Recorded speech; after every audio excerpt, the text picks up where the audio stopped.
Pass மதுரையிலிருந்து உங்கள் திலக் இங்கிட்டு போக்கஸ் பண்றேன். வீடியோ வேண்டாம் எடுக்கிறேன்.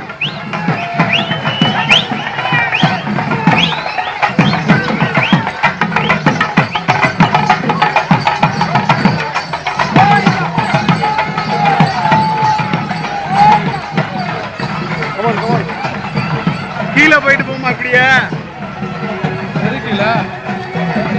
வர்ற வழியில போய் பார்ப்போம் எப்படி இருக்கு.